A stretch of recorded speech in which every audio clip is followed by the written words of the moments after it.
और हमारे सामने आज एक बहुत ही कह सकते हैं कि एक अनोखी किताब के कुछ पन्ने हैं। नाम है द लेजेंड माइंड। और इसके कवर पर ही लिखा है थर्ड आई ओपनर। हाँ, और लेखक हैं SKR यानी सोनू कुमार। और ये कोई आम किताब नहीं लगती। हर पन्ने पर ऊपर जय गुरुदेव लिखा है और लेजेंड शब्द का एक पूरा मतलब दिया गया है। Legacy even God and not demons. पहली नजर में ही ये किसी रहस्यमय ग्रंथ जैसा एहसास देती है। बिल्कुल। और ये एहसास और भी गहरा हो जाता है जब हम देखते हैं कि लेखक ने इसे अपने अमर गुरु भगवान शिव को समर्पित किया है। प्रस्तावना में वो साफ कहते हैं कि यह किताब उन लोगों की आंखें खोलने के लिए है जो जिंदगी में कुछ बड़ा, कुछ महान करना चाहते हैं। उनका मकसद कोई एक विषय पढ़ाना नहीं है, बल्कि विज्ञान, गणित, धर्म और ब्रह्मांड विज्ञान जैसे अलग अलग क्षेत्रों को मिलाकर जिंदगी के बड़े सवालों के जवाब खोजना है। सही कहा। ये एक तरह की खिचड़ी है, लेकिन बहुत सोच समझकर पकाई गई लगती है। और आज हम इसी किताब के खास हिस्से की गहराई में उतरने वाले हैं, चैप्टर 25। इसका शीर्षक ही अपने आप में एक पहेली जैसा है। One is the mother of the real number system. One is the mother of the real number system. हाँ, सुनने में जितना सीधा लगता है उतना है नहीं। चलिए इस अजीबोगरीब और दिलचस्प सोच की तह तक चलते हैं। जरूर। तो कहानी शुरू होती है एक ऐसे सवाल से जो शायद हम सब ने कभी न कभी सोचा होगा, पर उस पर ज्यादा ध्यान नहीं दिया। क्या सवाल है वो? यही कि क्या हो अगर गणित की पूरी दुनिया, पॉजिटिव संख्याएं, नेगेटिव संख्याएं और यहां तक कि शून्य भी सिर्फ एक ही अंक से पैदा हुई हो। अच्छा। सिर्फ और सिर्फ अंक एक से।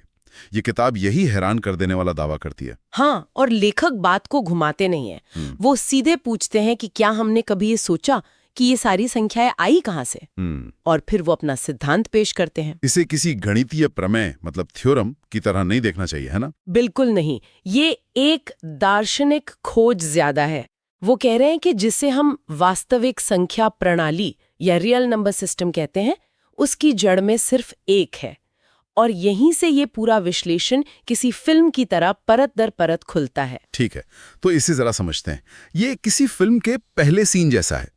एक खाली कैनवस और उस पर सिर्फ एक किरदार है, अंक एक। हमारा हीरो कह सकते हैं। हाँ, हमारा हीरो।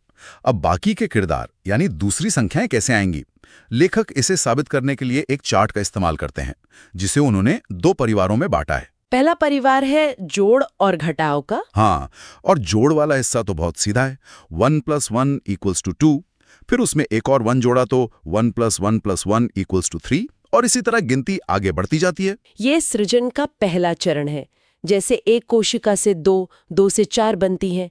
यहाँ एक को बार बार खुद में जोड़कर हम सारी पॉजिटिव संख्याएं बना सकते हैं। लेकिन असली जादू, वो कहानी का ट्विस्ट, तब शुरू होता है जब घटाव की प्रक्रिया आती है। जब लेखक एक में से एक को घटाते हैं, यानी 1 - 1, तो नतीजा आता है 0। एक मिनट, ये बात तो बहुत गहरी है। मतलब शून्य या नथिंगनेस कोई खालीपन नहीं है। नहीं। इस सिद्धांत के हिसाब से शून्य का अपना कोई वजूद नहीं है, बल्कि वो दो एक के बीच का एक रिश्ता है, एक संतुलन है। मैंने तो आज तक शून्य को ऐसे नहीं देखा था। बिल्कुल, यही इस नजरिए की खूबसूरती है। लेखक यहाँ एक बहुत बड़ी दार्शनिक बात कह रहे हैं। शून्य यानी कुछ नहीं, किसी चीज की गैर मौजूदगी नहीं है, बल्कि दो बराबर शक्तियों के टकराने से पैदा हुआ संतुलन है। हाँ, ये एक मौलिक विचार है, लेकिन इसे गणितीय प्रमाण नहीं मानना चाहिए। अच्छा। गणित में शून्य और नेगेटिव संख्याएं स्वयं सिद्ध मतलब एक्सियम्स और परिभाषाओं के जरिए स्थापित होती हैं, किसी एक अंक से जन्म लेकर नहीं। लेखक यहाँ गणित को एक आध्यात्मिक रूपक की तरह इस्तेमाल कर रहे हैं। और ये कहानी यही खत्म नहीं होती। जब प्रक्रिया जारी रहती है, जैसे 1 - 1 - 1, तो हमें मिलता है -1। फिर 1 - 1 - 1 - 1 से -2। ये तो कमाल है।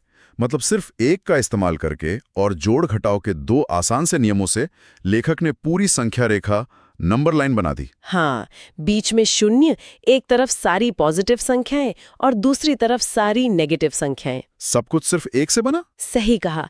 इस हिस्से का निष्कर्ष यही है कि सभी संख्याओं का स्रोत एक है।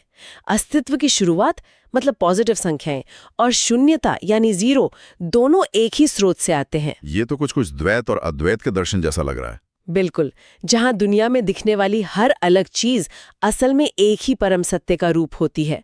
यहाँ वो परम सत्य है एक। ठीक है, तो जोड़ और घटाव से तो मानो पूरी दुनिया बन गई, एक पूरी संख्या रेखा तैयार हो गई। ये तो सृजन की तरह लगता है। लेकिन गणित के दो और बुनियादी खिलाड़ी हैं, गुणा और भाग।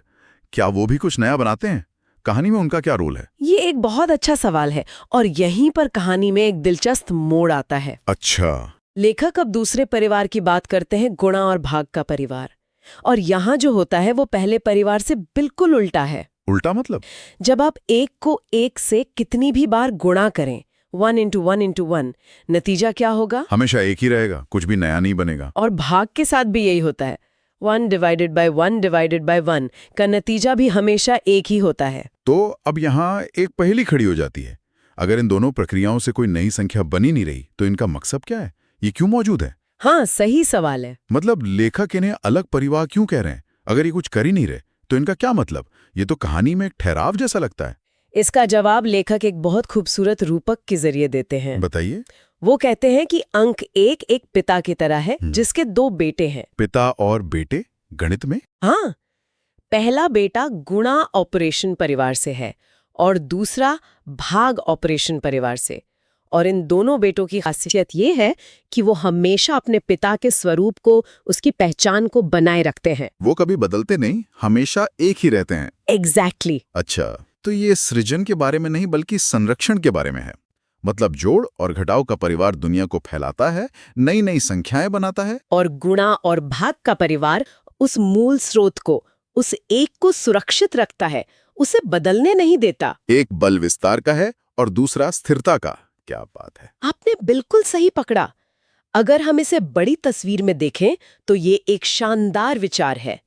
जोड़ और घटाव रचनात्मक शक्तियां, क्रिएटिव फोर्सेस हैं जो विस्तार करती हैं। और गुणा और भाग स्थिर शक्तियां, स्टेबलाइजिंग फोर्सेस हैं जो हमेशा मूल स्रोत पर लौट आती हैं। ब्रह्मांड में भी तो ऐसा ही होता है। एक तरफ बिग बैंग से विस्तार हो रहा है और दूसरी तरफ गुरुत्वाकर्षण जैसी शक्तियां हैं जो सब कुछ एक साथ बनाए रखती हैं। लेखक गणित के जरिए उसी ब्रह्मांडीय संतुलन को दिखा रहे हैं। मुझे याद है स्कूल में गणित कितना सूखा विषय लगता था, सिर्फ फॉर्मूले और सवाल। लेकिन अगर इसे ऐसी कहानियों के साथ पढ़ाया जाता जहां अंक, पिता और माता जैसे किरदार होते, जहां कुछ ताकतें विस्तार करती हैं और कुछ संतुलन बनाती हैं, तो शायद ज्यादा मजा आता। हाँ, ये तो गणित कम और दर्शन ज्यादा लग रहा है। और शायद यही लेखक का इरादा है। वो गणित को सिर्फ गणना का उपकरण नहीं मानते, बल्कि ब्रह्मांड के रहस्यों को समझने की एक भाषा के रूप में देखते हैं। लेकिन यहाँ एक और उलझन है। एक मिनट, क्या हुआ? पहले एक को पिता कहा गया, एक स्थिर शक्ति के रूप में। लेकिन चैप्टर के आखिर में लेखक एक निष्कर्ष देते हैं जो थोड़ा अलग है। वो कहते हैं एक शून्य के साथ वास्तविक संख्या प्रणाली की जननी है, यानी 1 is the mother of the real number system with 0। हाँ, पिता से माता। ये रूपक में बदलाव क्यों? ये थोड़ा कंफ्यूजिंग नहीं है? यह एक बहुत ही बारीक अवलोकन है और स्रोत इस पर सीधे तौर पर कोई स्पष्टीकरण नहीं देता। तो फिर शायद यही इसकी खूबी है, या हमें सोचने पर मजबूर करता है। एक संभावना यह है कि लेखक यहाँ जानबूझकर एक विरोधाभास का इस्तेमाल कर रहे हैं। कैसा विरोधाभास? पिता का रूपक एक के स्थिर, अपरिवर्तनीय स्वभाव को दर्शाता है, जैसा हमने गुणा और भाग में देखा। वो सिद्धांत जो कभी नहीं बदलता। और जननी? जबकि जननी यानी मदर का रूपक उसकी रचनात्मक शक्ति को दिखाता है, जैसा हमने जोड़ और घटाव में देखा, जहां उसी एक स्रोत से अनगिनत नई संख्याएं पैदा होती हैं। अच्छा, तो ये जेंडर के बारे में नहीं बल्कि गुणों के बारे में। एक ही स्रोत में स्थिरता भी है और सृजन भी, शिव और शक्ति की तरह। एक ही इकाई में दोनों गुण मौजूद हैं। ये वाकई थर्ड आई ओपनर वाली बात है। बिल्कुल। और यहीं पर यह विचार गणित की सीमाओं से निकलकर दर्शन और अध्यात्म के क्षेत्र में चला जाता है। अद्वैत वेदांत का भी तो यही सार है कि सब कुछ एक ही ब्रह्म से उत्पन्न हुआ है और उसी में स्थिर है। लेखक गणित की बहुत ही सरल भाषा का इस्तेमाल करके उसी गहरे दार्शनिक सत्य की ओर इशारा कर रहे हैं। हाँ, ये अपनी बात कहने का एक बहुत ही अनोखा तरीका है। तो हमने आज गणित को एक कविता की तरह देखा, ऐसी कहानी जिसमें सिर्फ एक हीरो है, अंक एक, और उसी से पूरा ब्रह्मांड रचा जाता है। कुछ नियम उसे विस्तार देते हैं और कुछ उसे उसके मूल स्वरूप में बनाए रखते हैं। इस पूरी चर्चा से क्या मुख्य बातें निकल कर आती हैं? मेरे हिसाब से 3-4 मुख्य बातें हैं। पहली, एक को सभी वास्तविक संख्याओं का एकमात्र मूल स्रोत मानना, जो एक बहुत बड़ा दार्शनिक दावा है।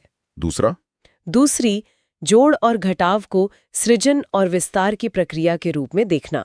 और तीसरी, गुणा और भाग को स्थिरता और संरक्षण की प्रक्रिया के रूप में देखना। और सबसे अनोखी बात, और शायद सबसे अनोखी बात, इन गणितीय अवधारणाओं को समझाने के लिए पिता, माता और पुत्र जैसे गहरे पारिवारिक रूपकों का उपयोग करना। ये इसे तुरंत मानवीय और रिलेटेबल बना देता है। वाकई ये गणित को देखने का एक बिल्कुल नया नजरिया है। ये नजरिया नया और दिलचस्प जरूर है, पर क्या ये व्यवहारिक भी है? मेरा मतलब है, क्या कोई गणितज्ञ इस सिद्धांत को गंभीरता से लेगा, या इसे सिर्फ एक दार्शनिक प्रयोग माना जाएगा? हाँ, और शायद वही इस किताब का असली मकसद है। ये गणित की किताब होने का दावा नहीं करती, ये सोच की किताब है।